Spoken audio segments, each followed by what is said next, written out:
I first got introduced to the IBF a year and a bit ago. It was through Charity pointed it out, and I went to the IBF Best Practices Conference in Orlando. And that's where I met a lot of great people. I'd recommend, if you're interested in going to one of these events, definitely go see the event in Orlando. Really great discussion, and it's gotten me coming back. I've gone back to other subsequent events. I've been to chapter meetings, and I'm speaking to you now. So I think it's a really group of people, and why I kind of like giving this presentation to you today is because we're all of we face similar challenges. I like to say we're all equally masochistic in that we like to do forecasting because it's a really difficult job. So today, actually let me go, yeah, I didn't have the intro slide. Today I'm going to talk about assumptions. But I want to lead into assumptions from a position, this is a sort of a slide from the midpoint of a deck that I've used before, but since you're all forecasters, I figure you'll be able to catch up to this point in the story pretty quick. We are sitting in an environment right now where we have tons of data, right? Raise your hand if you're a forecaster that has access to lots of data, right? Lots of data, right? Could be good data, could be bad data, but there's lots of data. I'm reminded regularly that we have a lot of methods to forecast with that data. Lots of methods that were invented 50, 100 years ago that we haven't even learned how to use yet, and we're just so ignorant for not using them. But there's just a lot of methods, there's a lot of data, there's a lot of capability to use advanced analytics in our business to better predict the future, right? When we normally look at sort of a workflow around this, or how should we tackle this problem, we typically see something like this, right? Where it says, we've got to look at the data, segment my business according to what I can forecast, what I can't forecast. Some things are very predictable, some things are not very predictable, some things are really important to the business, other things are not. So let me find the things that are important and very predictable and put an analytics engine attached to that, and I'm going to drive a really good forecast out of that. And the stuff that's really not very forecastable because it's got a high coefficient of variation, what have you, maybe I'll deal with that manually. Has anybody ever heard that story? Yes, nodding around the room. Good. So I was right in assuming that I did not need to do a huge lead up to get to this point. Now, this is where I like to say, congratulations, you're like 10% of the way done. This is where I feel, and we've learned that getting the right answer, which is having an accurate forecast, is like it should be, like most of the work, right? But in practice, it's such a small sliver of the amount of work that you need to do. And I'll prove it to you. Have you ever been in forecast review, S&OP meeting, demand review, whatever you call it, and had your forecast that you firmly believe is accurate challenged by a sales leader or a marketing leader? Has it ever happened? Yes, it's nodding. Have you ever encountered that frustrating situation where that sales or marketing leader says, no, that can't be right. We need to do this in the forecast. This is what I've committed to. This is the number, right? Yes, right?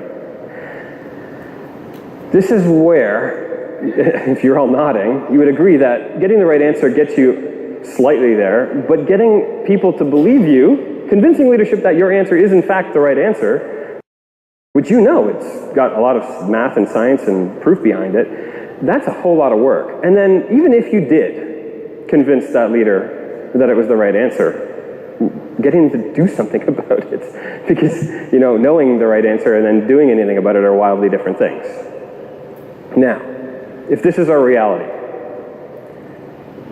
and we struggle with convincing leadership and the rest of the business to do something with the math that we do today, is adding more science going to make it easier or harder? Harder. Is it going to be more of a challenge with more data? Yes. Is this a problem that we should expect? I think yes. I think that this is a problem that's totally predictable because people that don't understand things are typically people fear that which they don't understand. So people have said, the more and more I talk about statistics with my senior leadership, the less they believe me. Right? There are people in this world that believe that it's flat, I think. At least I read that on the internet. That could be completely false, right? But is there somebody, like you've read about it, right? Like somewhere, flat earthers, people that believe the earth is flat. Okay, so there's people, let's assume the hypothesis that somebody somewhere on this earth believes it's flat. We've known that the earth is not flat for, I don't know, 500 years, something like that. So if we've been working for 500 years to try to convince the population of this planet that it's a sphere, and we haven't succeeded yet, then don't feel bad about not having convinced or taught your VP of sales Aramax. Like, I just wouldn't feel bad about that, right? Like, I would be like, that's a big challenge compared to just at least getting everyone to agree that this planet is a sphere. So it's that which we don't understand or don't have a full grasp of that we tend to fear as part of human nature. So if that's the case and that's what we're up against, how do we deal with it? Now, I've learned that when you show things in quadrants, you look really smart. So I'm going to continue to show you things in quadrants. I suggest that when you look at your business, that typical graph of like volume or impact and forecastability is one way to look at it, but I like to look at it as, do I have an automated analytical approach, something I can do automated, like I can use my methods and my systems to do really well, or do I have a very manual approach, one that's like new item forecasting, that sort of thing, that's very difficult to do. And then business importance, that which the business doesn't care about very much, and that which the business does care about a lot. Not to be confused with business impact, because very often the business cares about stuff that has like no impact. You'd appreciate that. It's that thing that you're like, why do you care about this? It's like no revenue impact at all. Like in our business, it's usually this emerging or perceived to be emerging channel that's going to revolutionize the business, and at the current moment it's insignificant, but there's a lot of focus on it, like e-commerce or something like that, let's just say, hypothetically. Hypothetically, it's just the most important thing. If I have something that can be very well automated from a forecasting perspective, and nobody cares about it, then I can do whatever I want. I'm going to put it on autopilot, that's perfect, everyone's happy, right? I'll just let APO, SAS, whatever tool I have, just do it. Nobody's going to check it. They don't care that it's a black box because it doesn't matter to anybody, and everyone's happy.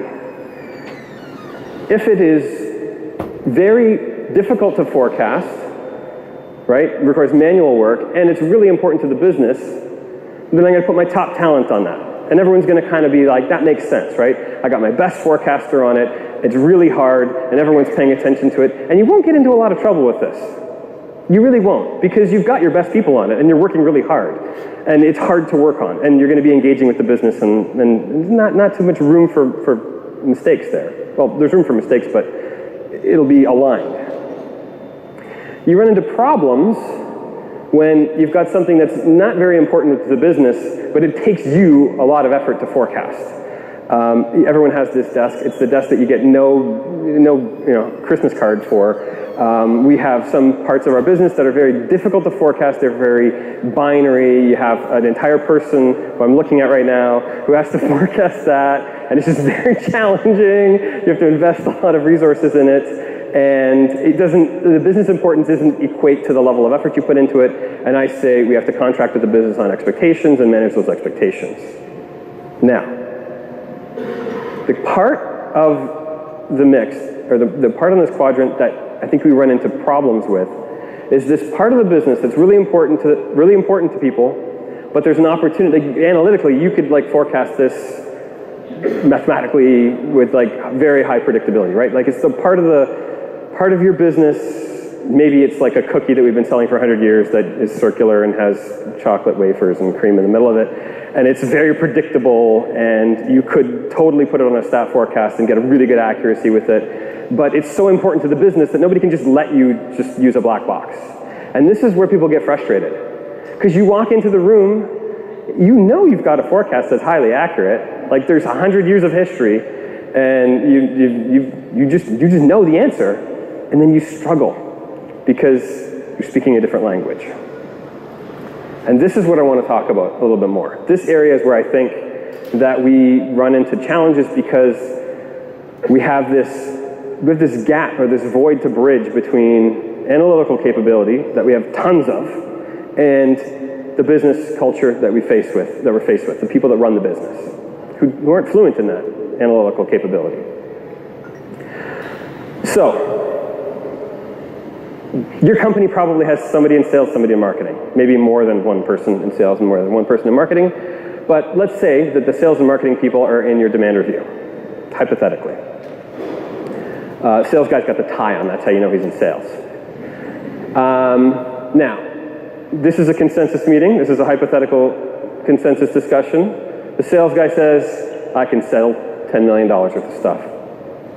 Right? Marketing guy goes, totally agree, 10 million, that's the number. I'm with you. We have consensus, right? Consensus, they agree, 10 million each. What could possibly go wrong, right? Let's take the rest of the day off. They're happy. We've succeeded in our consensus meeting. There's an aligned sales and marketing number of $10 million. This is Shangri-La, right? Everyone's happy. Except the sales guy's like, half of this is your job. It's going to be the innovation that we're launching. It's going to totally carry me. The other half I have to do with trade promotions.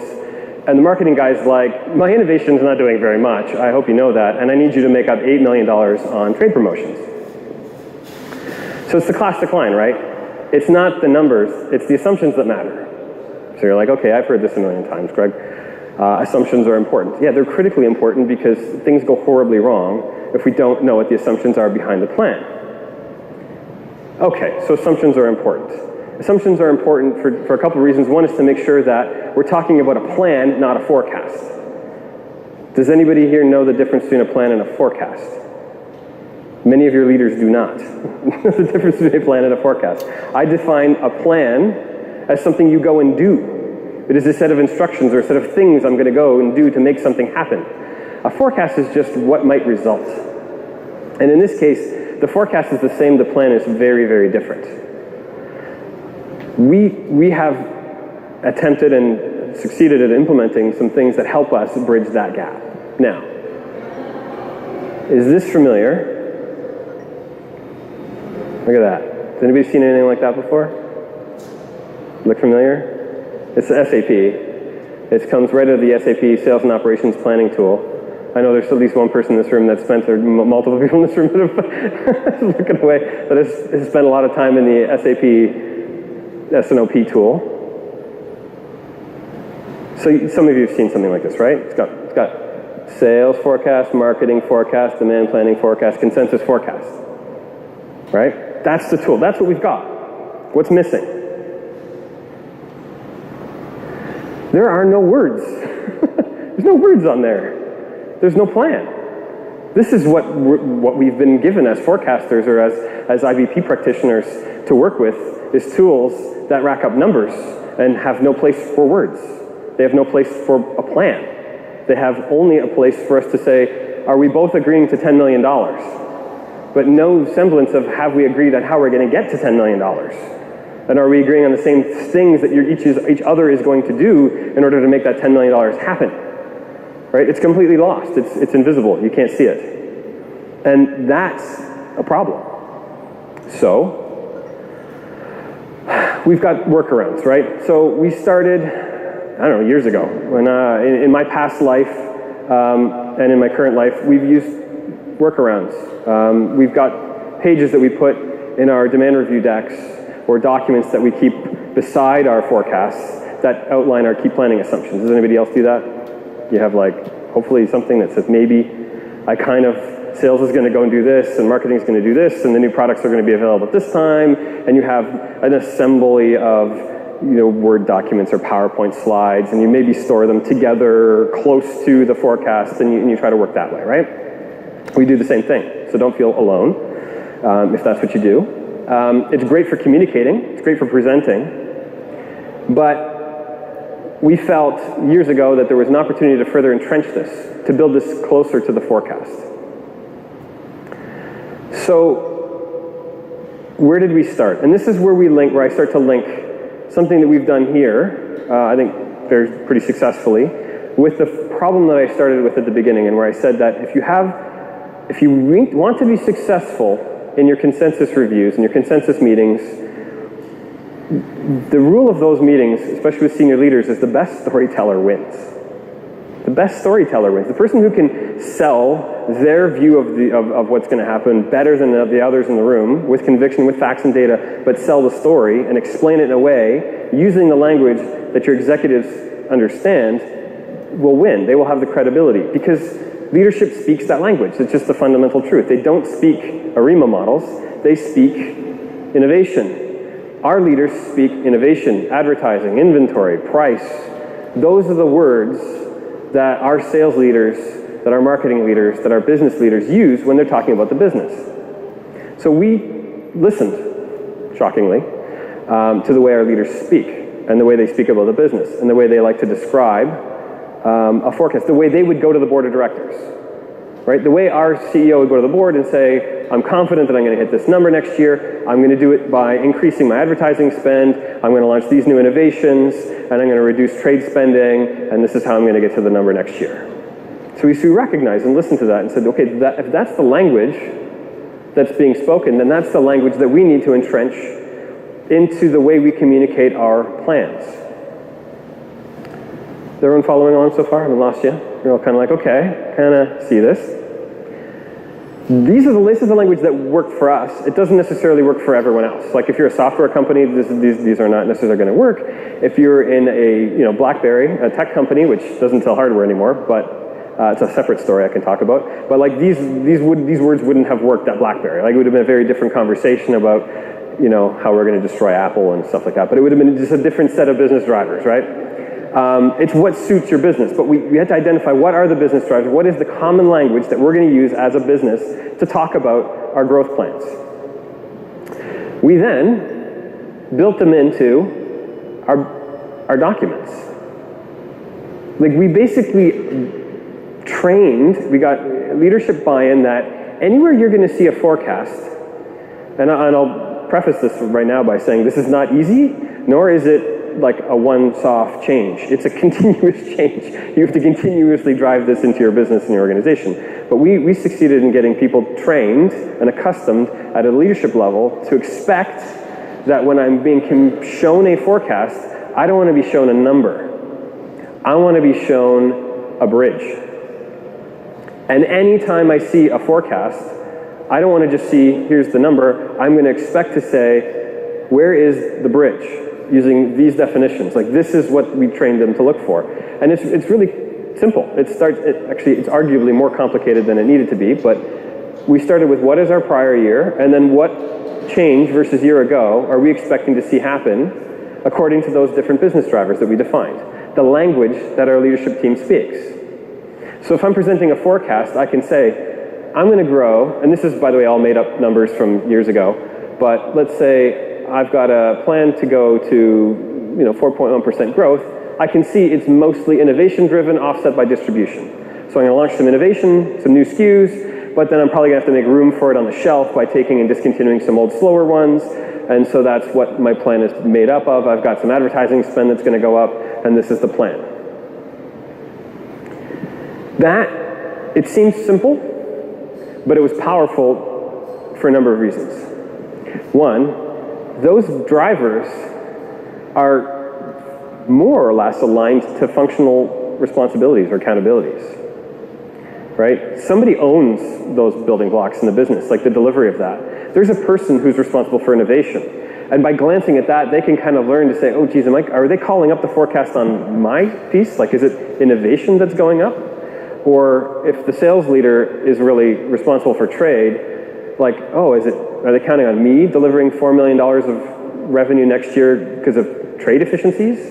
If I'm the marketing person, is it advertising that's supposed to drive the volume?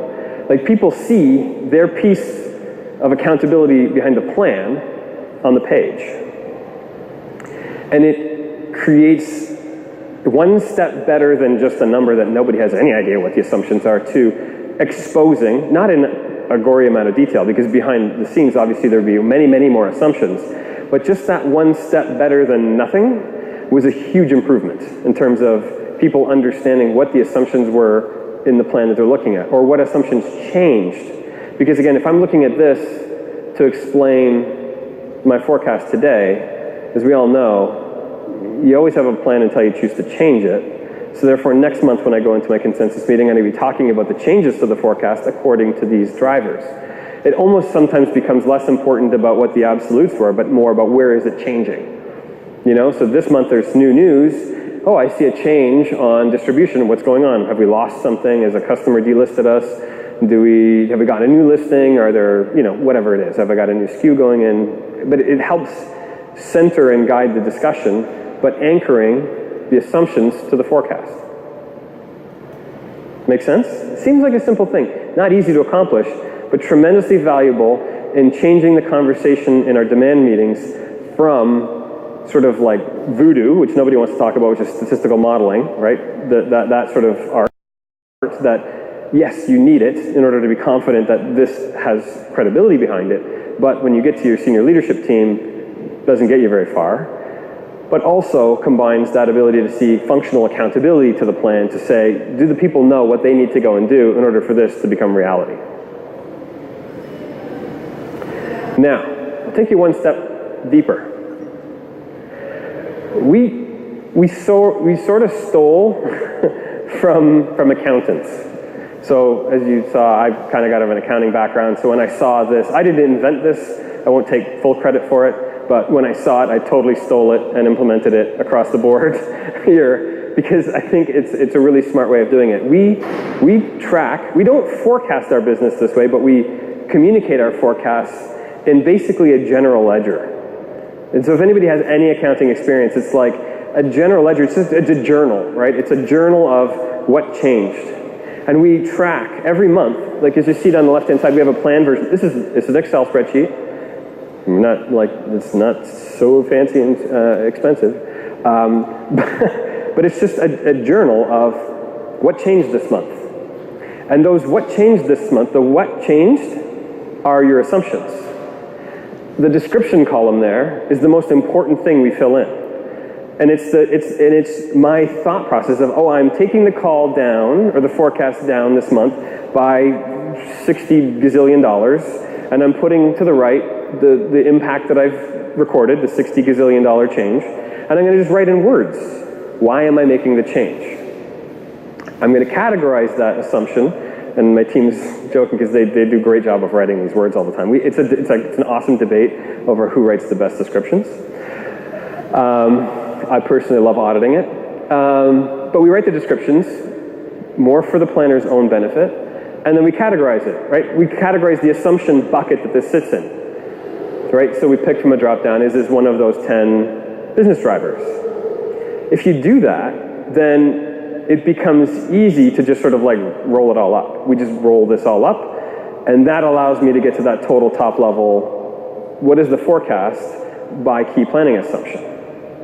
Now, when we first rolled this out, some of you might think, geez, Greg, that looks cool, but now I gotta ask my forecasters to fill in another Excel spreadsheet, and they already want to murder me, so like really, I don't want to give them more reason to want to do that. Now, that was my fear as well. I had come into the business and I was like, I'm going to ask do I really want to force more work? But it's not more work, because the same people that I asked to fill this in were already being asked, what's changed? What are the assumptions? What's going on? Give me a bridge of what changed from last month to this month. I'm going into a meeting with senior leader XYZ. I need you to give me a bridge of why did we go from 3% growth to 9% growth on this? Or why did we change from 3 months ago? Why 3 months ago, I remember you said we were at 8% and now we're at 2%. Tell me why from 3 months ago to now I've changed. Help me bridge that, because I need to go and explain it to Joe Smith, who is asking me this. The teams were fundamentally being asked this all the time. And unwittingly, by creating a little simple tool for this, it helped them. It helped them with all of those ad hoc requests that they were getting anyways. So while it is extra to doing the forecast, you still need to have your models and all that sort of stuff behind the scenes. It helped them explain the changes they were making. I'll keep going with this thought, is that it helped force people to think about the changes they were making to the forecast in the language that the executives are using. So I bridge that. Now I'm taking the language that my CFO speaks, and I'm teaching it to my demand planner on a small brand, or all my brands, or all parts of my business. So that that person now, when they've racked up their forecast, they have to think about the story that has to be told, ultimately, all the way up the chain. And if they can't tell that story, if they can't in words explain it to a leadership person, like anybody in leadership, then it's not going to pass. It's not going to make it through the demand review. It's not going to pass the sniff test. So better to force the rigor of planning for the questions that are going to be asked, or planning the story as part of the forecasting process, rather than it being a frustration at the end of the forecasting process when you're sitting in the executive review and struggling to explain something, when you're saying, yeah, but the ARIMA model says, but like, nah, I don't care. If you're able to speak in their language, bottoms up, you're building capability, you're getting people to think net change, and you're also getting people, what I like to use this for, and I say this a lot to my team, is to say, if you can't explain the forecast change, then don't change the forecast. Like if you can't explain it, if your model is spitting something out that you don't understand, don't just feed that not understood thing down the chain. Stop it, and you have to understand it before you can put it into this format and explain it then up the chain to leadership. So it creates a quality control process in the forecasting stages. So things that are difficult to explain, you spend the time on, really questioning it. The things that are easy, they happen simply. Does that make sense? Lots of benefit from a simple thing that we added on, not really added on, but structured outside of the forecasting process, or outside of the forecasting tool set. Now, I've asked this and looked for this a lot. I think there probably are tools out there that allow you to track assumptions in words. I haven't, I know SAP doesn't let me do it, so I don't have it in SAP. I don't even have SAP right now in the forecasting role that I've got right now, so I don't even have that option. But just the simple concept of forcing the discipline around journalizing your assumption changes every month was massively helpful for us. There's another dimension, actually, Nish was asking about onboarding new people and new talent, and bringing people into your organization. As many forecasting teams will experience, if you've got a team of people that are strong, high potential, and they have exposure to the rest of the business, they tend to be able to move, and so you have this challenge of bringing on new people into the team. And the biggest learning curve to somebody coming into a forecasting desk is understanding the existing plan. And the best transitions we've had are where there was a really good journal of all the forecast changes. There was the history, they could replay the tape, right? They could go back over the last 6 months of forecast changes and follow the story. Now, the team's also giggling because there's examples of where if it's not really well written, it's a challenge. But the best examples of onboarding are where those assumptions are clearly documented. And we've seen it time and time again that when you bring somebody new in, even if they don't read and memorize at all, they can look it up. Oh, why did this change? They can look up and see the words and see the story. And what's written in here doesn't have to be written for board level discussion, but it has to be written well enough that somebody could come back to it and look at it and see it and understand what it meant.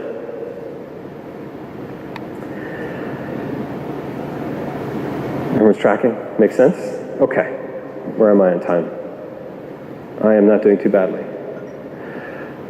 We did, to get this entrenched, a number of different things, and we continue to do these things. So, first thing was you had to do a bunch of hands-on training. So this was at the initial stages of rolling this out. We ran Building Block Boot Camp, as we called it at the time. We did a lot of training and education in the early stages. It is not trivial to sort of just make up these business drivers or talk or discuss or sort of select the language that the executive team is speaking and then be able to have everyone translate their planning assumptions into those buckets consistently. It's an art as much as it is a science. So it required a lot of training and education and hands-on work with the team. We did continuous engagement. We would continue to challenge people and ask questions and work with teams. We had strong executive sponsorship for it. That's obviously super critical because we had to teach the leadership team to expect to see those forecasts expressed using business drivers. And even today, we still have to continuously reinforce that because leadership changes, people come and go, and you have to continue to reinforce that. And education sessions. So we would teach people outside of the forecasting function what those different business drivers meant, what those building blocks are. And I would say 3 years ago when I joined the company in Canada, we were rolling this out. And 3 years later, which is almost an eternity in the amount of change in forecasting churn that's happened, we're still using those 10 building blocks. It's still entrenched in our process. If I look at my category MBR decks, the building blocks are in there. My team uses them all the time. They're still very much part of our process. And it's because we haven't let off. Like we understand it's part of our, like after sticking with this long enough, it becomes part of the DNA. And like I said before, if it's an easier way for people to keep track of their planning assumptions, they'll just do it sort of naturally. They'll find that it just makes their life easier. And then it makes our lives easier to explain and communicate with leadership. In terms of what it did for us, now this is a little bit dated, I probably need to update these, but we did see 50% improvement in demand plan error over the 2 years, so a couple of years ago we did see this improvement. Greater functional accountability, each owner sees their piece of the plan. Like I said, sales sees on the page, oh, that's trade, that's mine, so therefore if I see the number in that bucket changing wildly, I'll be more apt to speak up and talk about why I may or may not agree with that. So you get better engagement from different stakeholders in the process. Better transparency to the planning assumptions at any step of the process. Very often we catch things, we look at it and say, why is there a bunch sitting in other? What is in the other? Why is it there? Or does it make sense? We challenge things that look odd. We catch mistakes more frequently. And then from the team, they're able to answer questions from leadership more quickly, right? They're able to get to the answer of what changed, why did it change, what is the assumption? Because, right, facts are friendly, right? Just sharing it, this is what the assumption is. We can have a debate about the assumption, but at least we're talking about the assumption, not about the number. I'm happy in every forecast meeting to debate the assumptions, as long as then subsequently, once we've landed on an assumption, then we're going to talk about the number, not the other way around. Less work between months, because we're talking about specific assumption changes. We're not regenerating the entire thing. And empowers the planners to communicate to leadership. It brings that language that the leadership team uses into the planner's vocabulary and into their thought process as they're forecasting, which I think is just a hugely important business skill for that team. So we've been doing this, as I said, for 3 years now. We're still using Excel spreadsheets to do it because it's really not that sophisticated a thing. It's really the discipline and the process around it that's important. It's helped us with the accountability. It's helped us with the, not just the accountability, but also our ability to bring advanced analytics. As I loop back to where I started from the analytics perspective, there's just so much more opportunity for us, I would say, in terms of being able to bring analytics with the amount of data that we have to the table. This bridge, this lets me ensure that whatever I supercharge or invest in from an analytical capability, I'm not going to lose that value when I'm trying to interface with the leadership team. I'm going to be able to preserve the integrity of what that brings me, that getting that 10% of the effort of getting the right answer. I can continue to invest in getting a more right answer that then I can bring effectively into a consensus discussion with senior leaders in the company without them tuning out when I start talking about why I've just got the latest and greatest AI forecasting. If I said I was using AI to forecast, I think I would probably have a Terminator 2 reference made and my forecast thrown out. You know what I mean? It would be like, but if I'm able to speak about it in terms of those business drivers, there's a whole lot more credibility in the conversation. Things we learned, keep it simple to start. So I'll tell you things that we did wrong. We picked too many business drivers. I would argue we have 10, we probably could have used 5. We made it a little too complicated, but once we set those 10, they're so set, they're not changing. We haven't gone back and tried to change it. I implore people to think about keeping it simple. That's an area, because if you try to make it way too sophisticated, it will fail because nobody will understand it. And really, when you're talking about leadership communication, the simpler the message is, the better. Assumption tracking is complementary. It's not a replacement for forecast. This is not how we forecast, it's how we communicate our forecasts. We don't want to let analytics get in the way of the assumptions. That's when I said it before, if a model is spitting something out that I can't explain, I don't want to let that get in the way. I want to always be going back to the assumptions. And I will happily defer a forecast change to give my team enough time to be able to properly explain it, rather than getting it in right away. Like if some model spits out that we need to make a change to the forecast that I can't explain well, I will wait to be able to explain it well rather than get it in sooner but have a weaker explanation for it or justification for it, because it'll just end up getting killed and I'll have lost my opportunity to sell it or to communicate it. You really kind of get one shot with new information to be able to communicate it well. And then last point, which is supporting with an active and engaged quality process. So we have to look at it, I have to audit it, I have to bug my team and drive them crazy, looking at the building blocks and how they've classified things and debate it and continue to audit it, we said, on an ongoing basis. But if you do that, then it's like they say, garbage in, garbage out. You put quality information into those building blocks, you'll have a continuously well-maintained forecast. Questions? I know I've talked a lot, probably too much. I know I think there's a mic. Yeah, any questions for folks? We've got some. Sorry?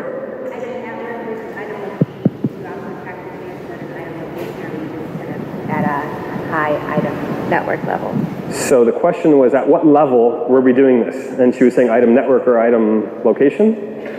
This is not at item. This is, we do this at like brand, like this, or category, gum. This is like chewing gum. Like it is not at a like tried, and strident, stride, bottles, I don't know, some like, no, it's very aggregate. Again, that detail happens. This exercise is for my portfolio planner. So a planner on my team owns the entire category and is doing more top-down planning.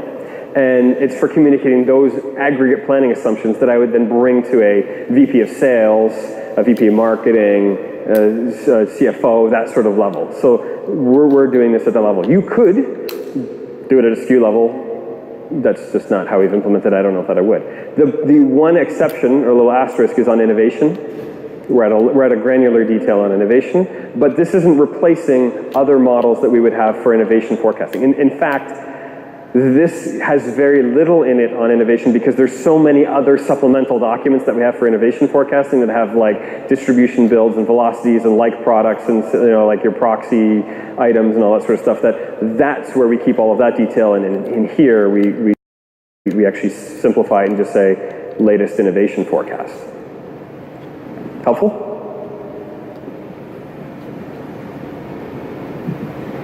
Oh, we've got one there and then one here.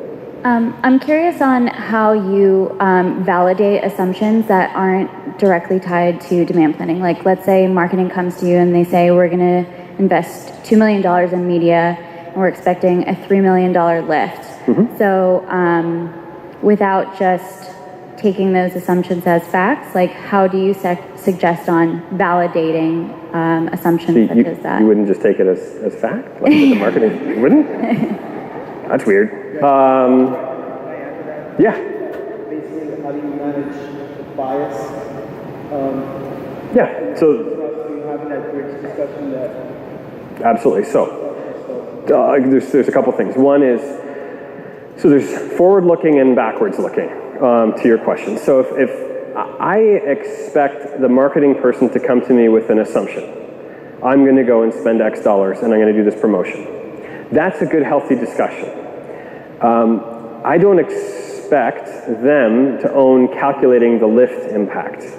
And that's sort of where we need to come to the table with our models, and we have various different models that we might use to calculate what the return on a spend might be. So we have marketing mix models, there might be trade models, there's other models, analytical models that support this. This tool, this isn't where we would do the calculations of what the lift would be, but this is where we would record the assumption.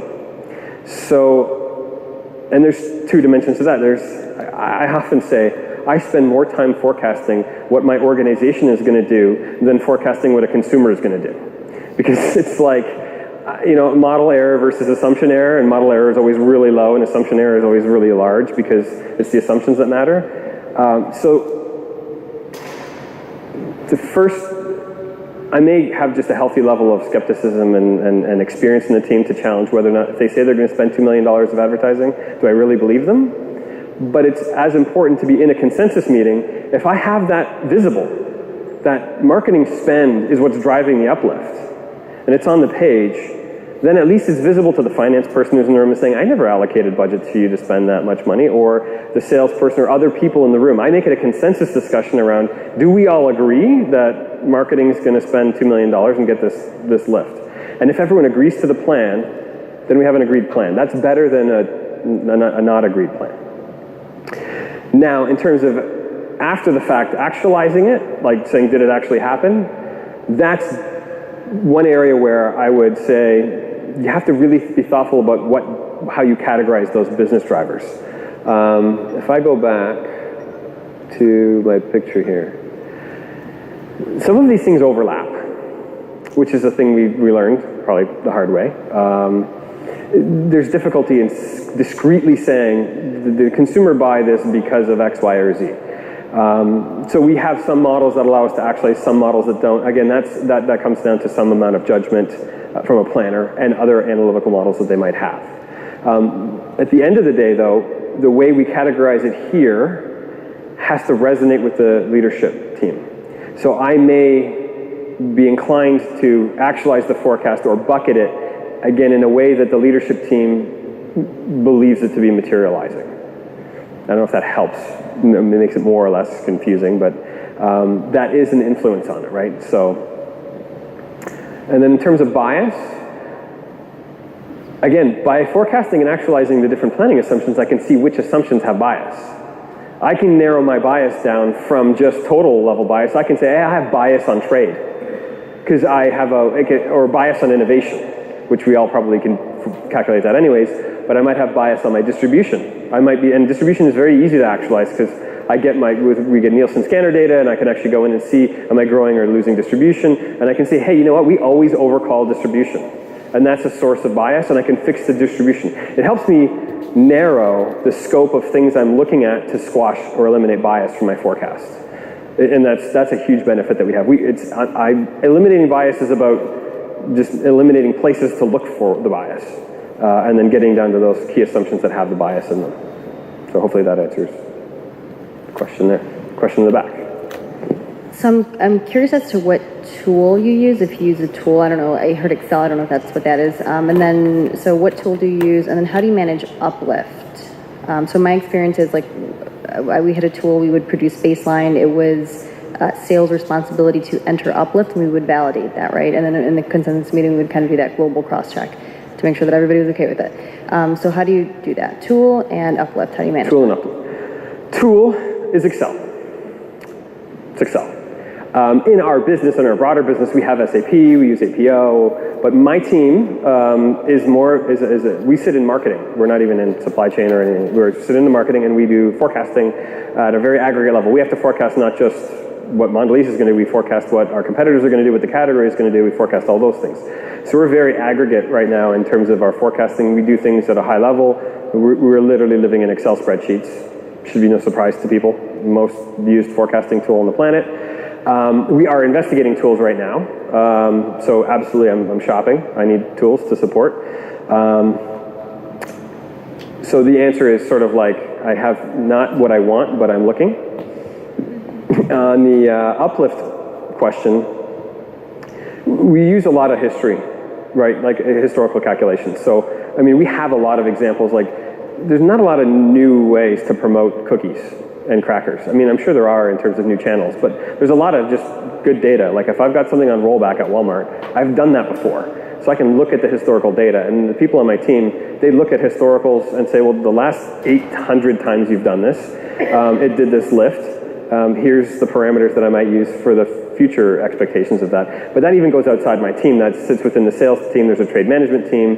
There's other groups that also have access to that data. We tend to debate lift, but we have a lot of data to support where we land. So we tend to be able to sort of cut through that with data. If we support those calculations with the right data and articulated the right way, sold the right way with the right story around it, we tend to be able to combat bias on those lift assumptions. So if I went and said, here's the stat model that explains lift, I probably don't get too far. I typically have to explain it using the language that the sales team would understand.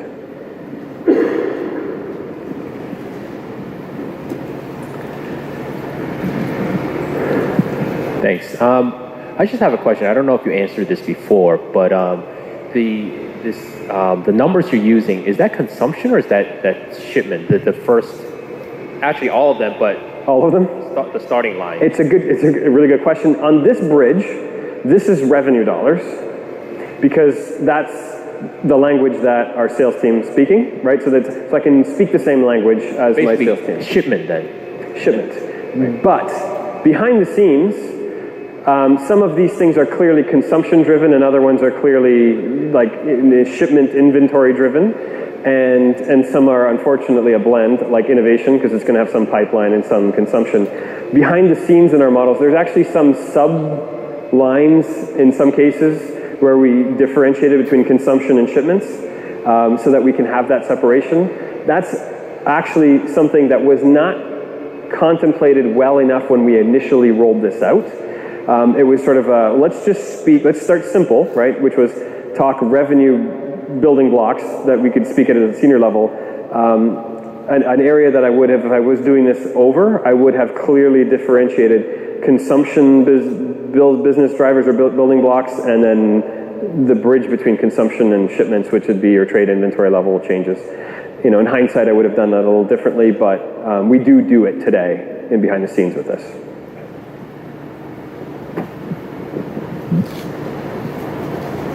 Any other questions? No? Going once? Manish? Oh, there was one over there, but you can fight over it.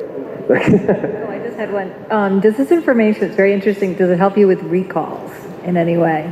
Because you're capturing, I mean, obviously like the SKUs and the things, but from a gathering information standpoint and then finding out where the products are. I don't know, not in that space, no, because this isn't really connected to the level of data that I would need. Like again, when you get into like actual deployment of product and tracking of lots and things like that, it's a totally separate beast versus what we would use this for. So rollouts of like new brands and things. Yeah, so that's outside the scope of what I have to, luckily. That's one thing I actually am not accountable.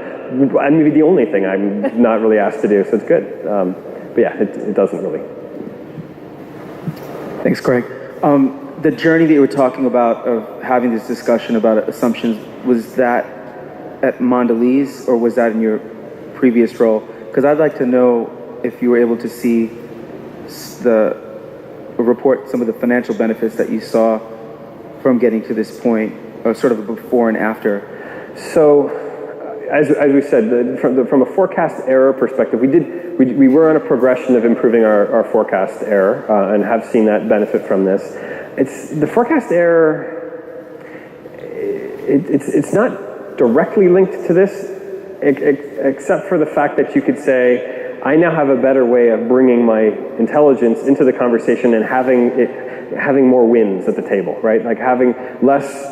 We talk about forecast value add. Anybody here we've seen forecast value add and the build up, and they typically see these things like stat model is the best thing, and then every human interaction with your forecast just reduces the error, and the biggest one is the senior level people just like writing over it with a giant marker and just obliterating my forecast accuracy. It can help with that, right? Because it can help expose the good knowledge and analytics that I have to that senior level and minimize those adjustments, right? You want to kind of go in with an argument that you can win, or win the battle before you even get to the battle. So it better arms you to eliminate those overrides that maybe have negative forecast value add. In my previous life outside of Mondelez, I was kind of in this space, I would say. Where when we would have a forecast known as a BlackBerry, you'd have your forecast, but then your assumptions were kind of bolted onto it. I would have loved to have. I actually spent a lot of time on an assumption tracking project that we just couldn't get off the ground because it was way too complicated. We tried to like everything in a tech company, we tried to overcomplicate everything because we had gazillions of dollars at the time and we thought we could just do it. We went way too far on the complexity level, and it never worked. This was the simplest thing, and the simple thing always worked, right? That's why we're coming to Mondelez and finding this journal, it was the right blend of a little bit more sophisticated, but not too complicated, like just rows in a spreadsheet. So I found that's what took it one step further, and I haven't let go of it since. And I think I'm very happy with it. I think that's why the double entry accounting system has been around for 500 years, something like that. Like it was invented in Italy. Like it hasn't gone away because it works. So I think it was simple enough.